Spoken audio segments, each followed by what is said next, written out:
Good morning, everybody, and thank you, Bill. That was a very generous introduction.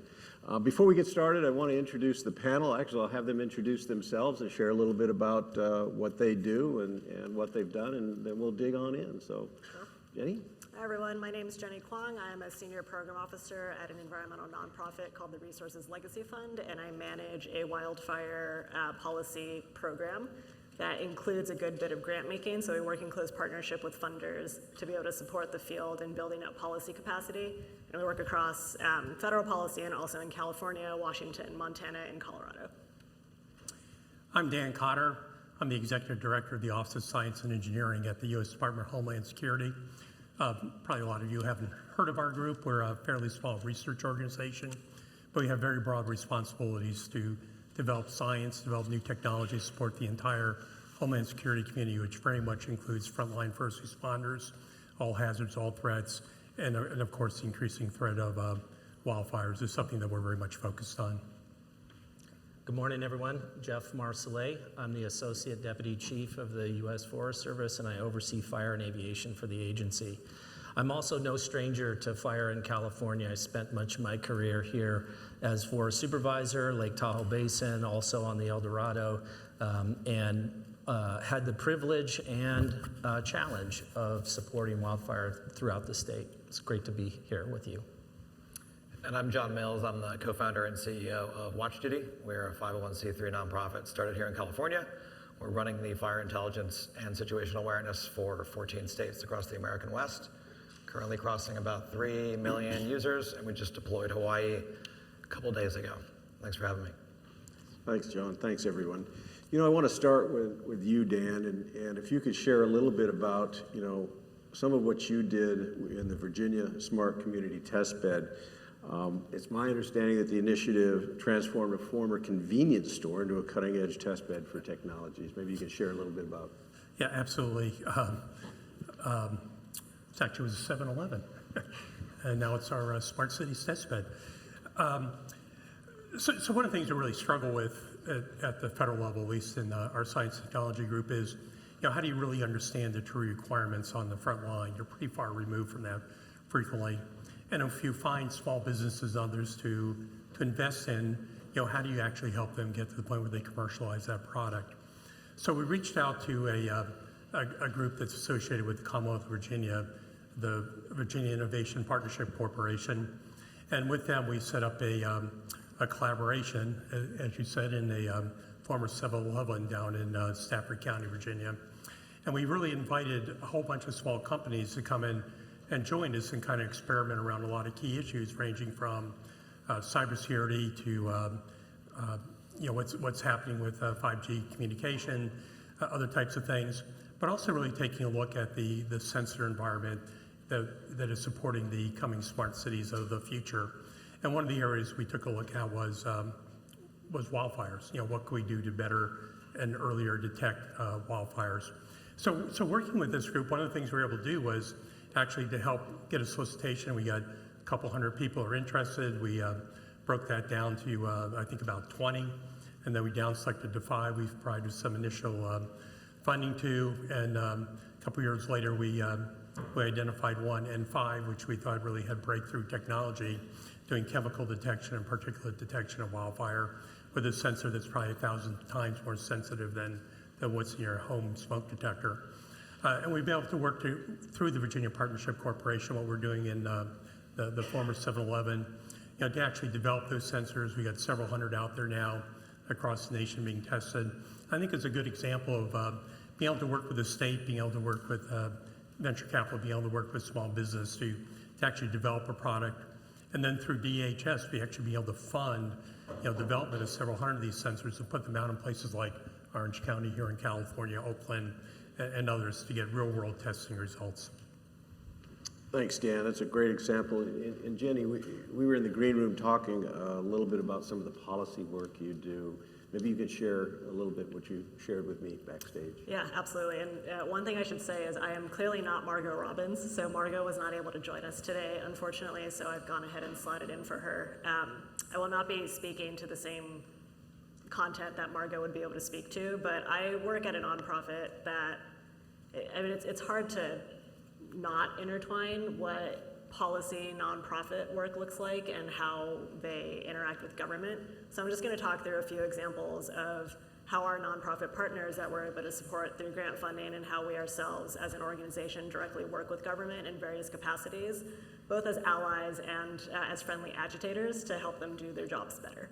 So I come at this topic from two primary lenses, that of policy, that of philanthropy. So the question I'm really trying to answer here is, what do productive partnerships between government and nonprofit entities look like from the policy perspective, and what is the role of philanthropy in all of that? And so I think of two major categories of ways that nonprofits work in partnership with governments to help address wildfire resilience.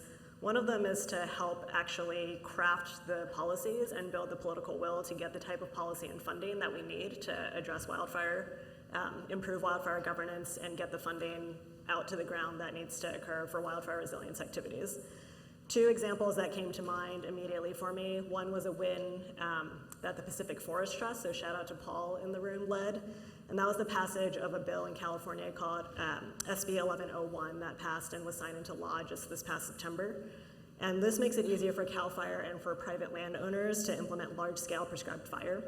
It also improves a more collaborative approach to fire management planning. And so without nonprofit support, that bill would not be in existence, and it would not be here to improve prescribed fire implementation in California. Another example that I'm particularly excited about, because my organization played a leading role in it, was the passage of Prop 4 in California. So one bright spot from last week. RLF, alongside an entire cohort of other key nonprofit partners, led a coalition of 150 to be able to get this ballot, to get this measure on the ballot. It's a historic investment in California in climate. It's a $10 billion climate bond, and there's $1.5 billion in there for fire. So nonprofits are also critical to getting funding to government agencies and other partners to get work done on the ground. And then the second category I think of is nonprofits as implementation partners to government agencies. So a couple examples came to mind here. One of them is the U.S. Forest Service and these large keystone agreements that they put into place after they received a significant influx of funding for wildfire resilience work through the Bipartisan Infrastructure Law and the Inflation Reduction Act. So a huge amount of unprecedented resources for fire resilience. It's hard to ask one entity or even multiple entities to be able to ramp up immediately to put those dollars on the ground. So the U.S. Forest Service entered into these keystone agreements with a number of nonprofit partners like the Nature Conservancy, which provides critical prescribed fire workforce capacity to help get those dollars to the ground.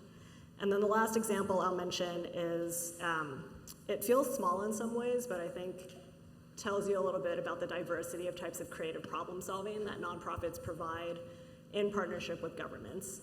And this is a project of the Watershed Research and Training Center, and then shout out to Michelle in the room who's helping lead on this project. So in California, the ability to credibly document an individual's fire training and qualifications is currently lacking for non-agency fire practitioners. And if you can get those qualifications into a good management system, then you can actually deploy these non-agency fire practitioners on federal and other agency lands. And so the Watershed Research and Training Center is actually developing out the concept of this quals management platform that will hopefully essentially help provide surge workforce capacity on federal lands. So I'm gonna pause there as far as the examples go, but when you're talking about the policy space, which is really critical for the type of systems change and governance change that you really need to solve the fire problem, you can't do it in the absence of nonprofit partners who are involved at all stages of the policy cycle, from analysis and development to the entire suite of advocacy activities, and then all the way to sort of lobbying capable work when you start working on specific legislation. Thanks, Jennee. And you mentioned Proposition 4. That was a big win. How do you see that? How do you see your role or the role of nonprofits in that 1.5 billion? That's a great question. I would have to have the individual breakdown in front of me of all the places that it's going. So I'm going to avoid that question for now. Okay. And say, ask me and the many partners who are working on implementation of that funding later. Okay, thanks, Jennee. Jeff, you know, many of us are familiar with the work you did in Lake Tahoe. You were from California. I think you were the forest supervisor in the El Dorado and were Lake Tahoe Basin before that. Maybe you could share a little bit about your interaction with nonprofits on the Lake Tahoe West Landscape Restoration Project.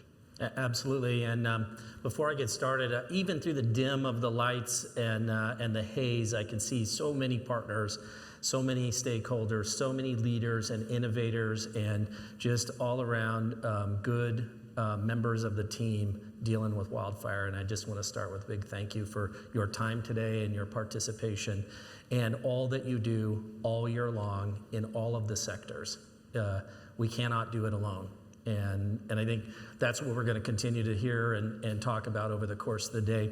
And that really rings true for my experience in Tahoe. I had the privilege of having lunch with my old cronies and friends from Lake Tahoe this morning, and we just caught up on a number of the innovations that were underway, the Tahoe Fund. I love to brag on them as leaders and innovators and people who honestly challenged what a forest supervisor might think was the right level of risk to take on a project, and a board that had a different set of views around finances and public trust and all the things that as a government leader you think you know the answers to. So the story of Lake Tahoe West was really simple. We had a lot of treatments that had been done off and on over the years, but all of them were really small.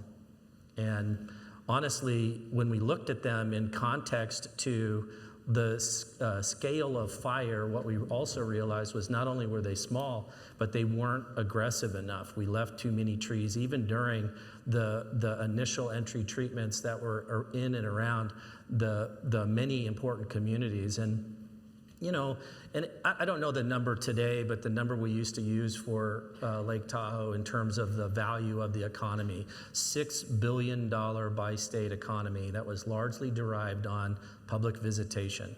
So like if public visitation, lake clarity, water quality, transportation, if all those things were important dynamics, but it all burned up because we weren't treating at scale, well, there you have it.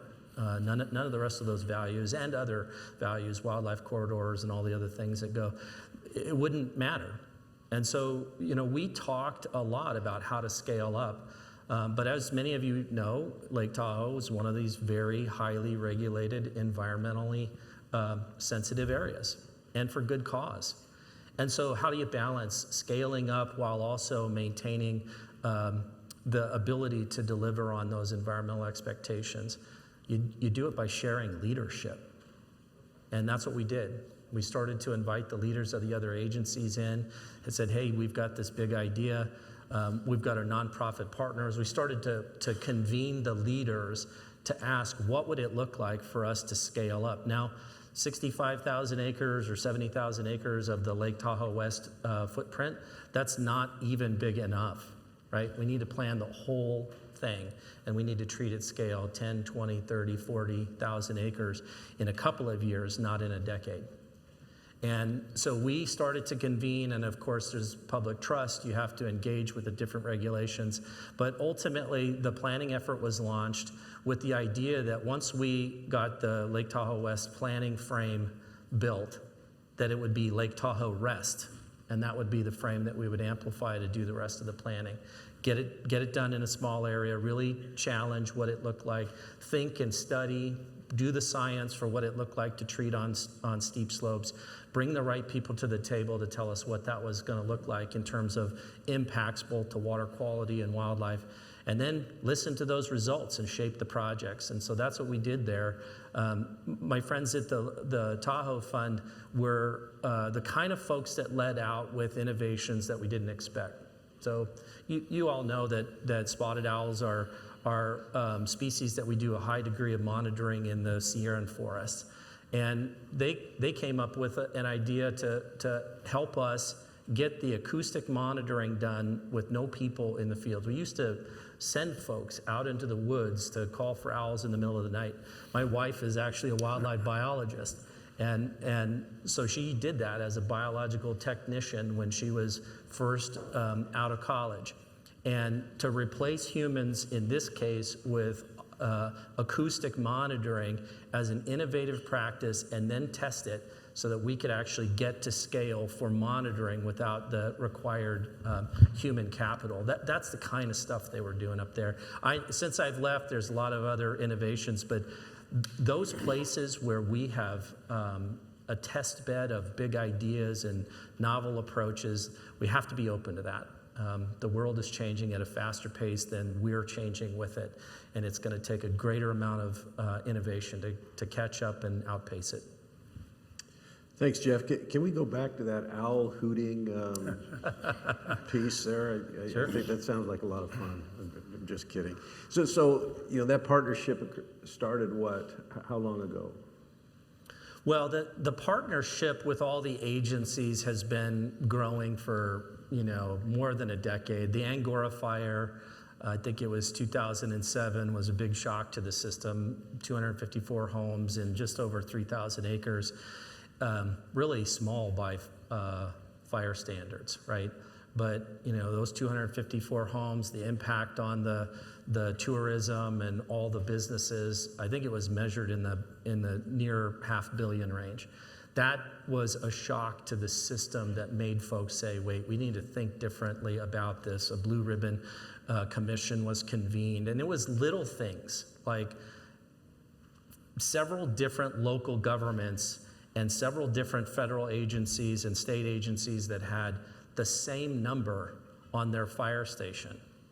Oh, local government, station 1. Oh, Forest Service, station 1.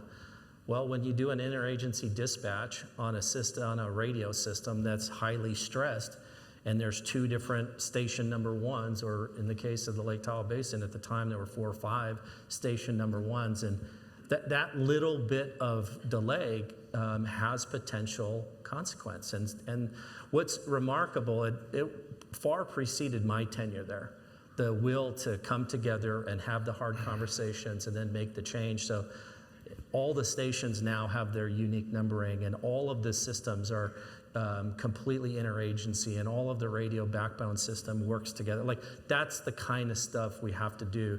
And it probably, I wasn't there at the time, but it wasn't easy for people to sort of say, well, I'll take my station number 1 number down with all the tradition and the lore and the legend that had been built in that one firehouse, so that we could get to where we had the interagency system. So I don't want to imply it was easy, and it took incredible leadership, honestly.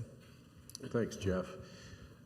I want to talk a little bit about innovations, and at this point I want to introduce John, and John, you and I have talked a lot over the last couple of years, and recently we had your team present at the Fire Scope Board of Directors as we're trying to really get the message out of what you provide. Maybe you could share some about your platform and how it all works. I found it fascinating.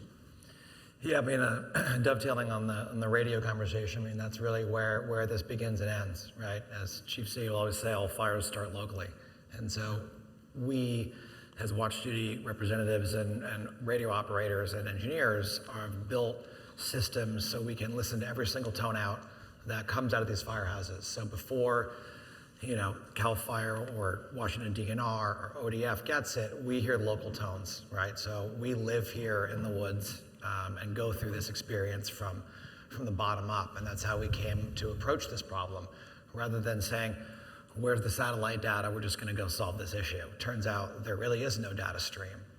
And deep in the woods, radio is what operates the world, and how that's still gonna run. And mutual aid is based upon open, free, and transparent information, so that others who show up, because again, a VFD is going to show up and start fighting the fire, and some neighbor with a little D4 dozer trying to save their family ranch is going to be there.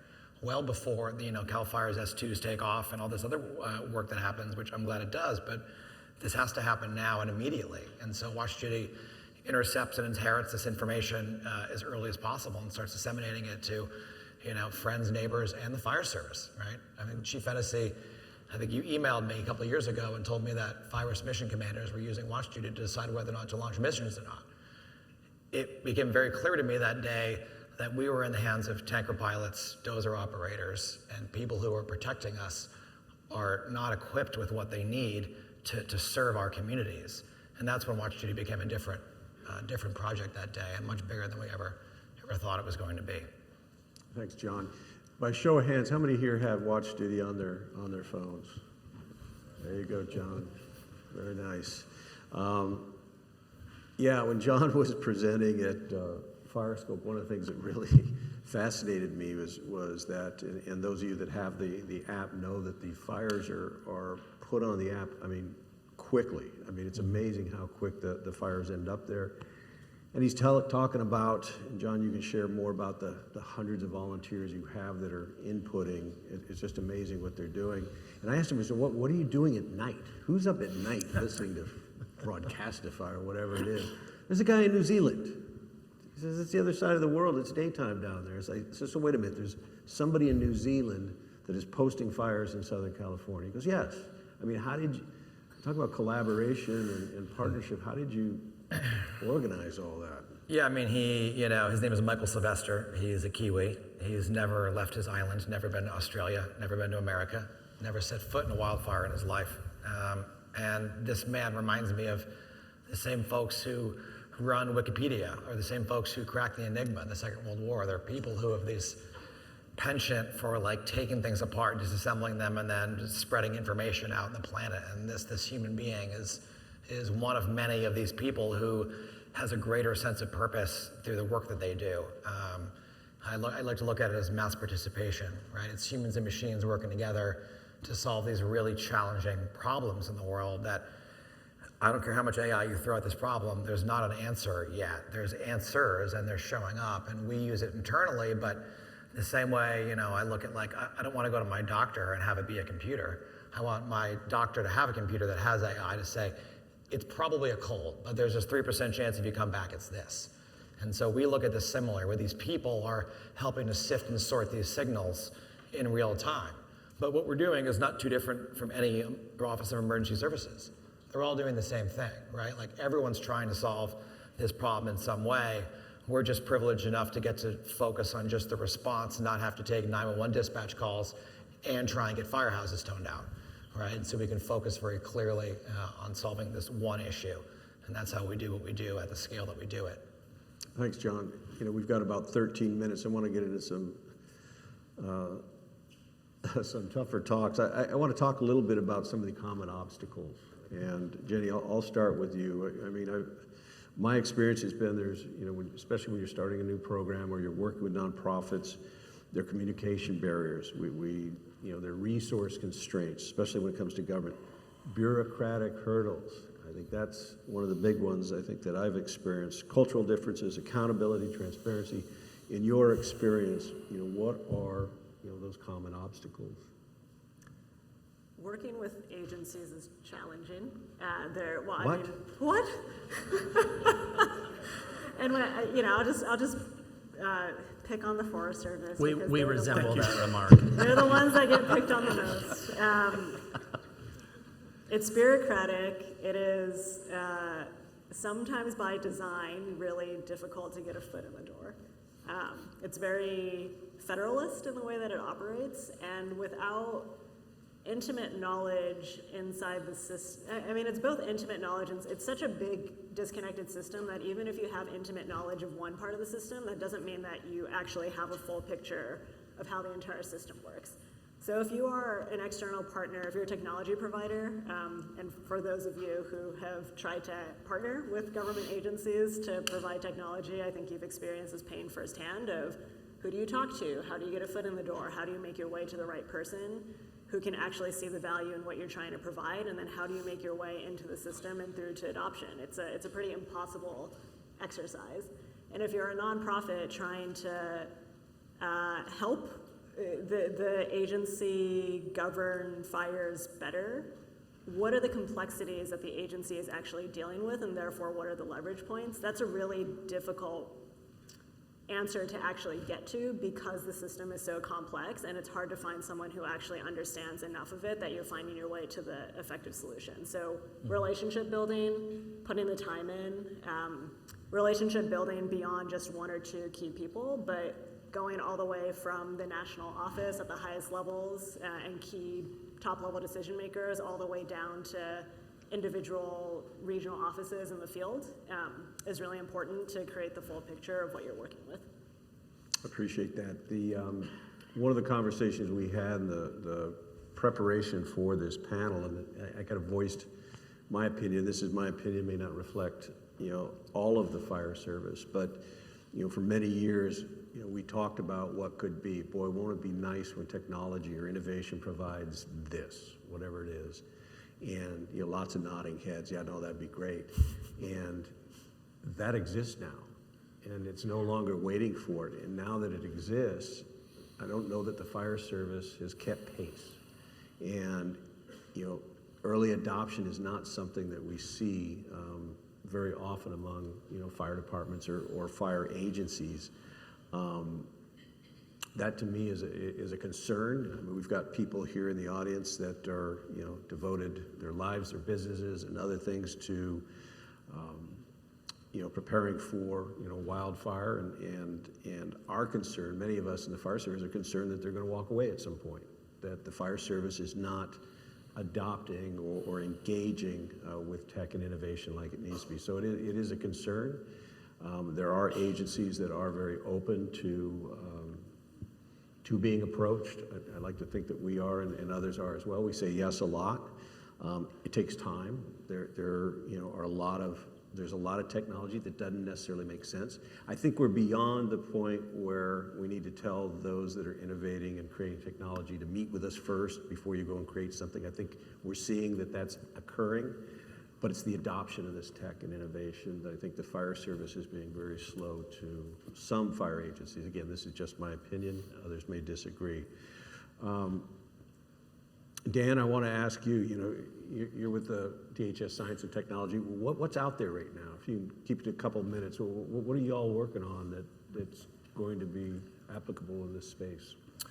So we got a lot going on. I mentioned the wildfire sensors. We've got a new wildland respirator that we're working on right now. It's going through final operational tests and assessment. Some of you may be familiar with the work we're doing at San Diego State University, Wildfire. A lot of work with AI modeling, detection, things like that.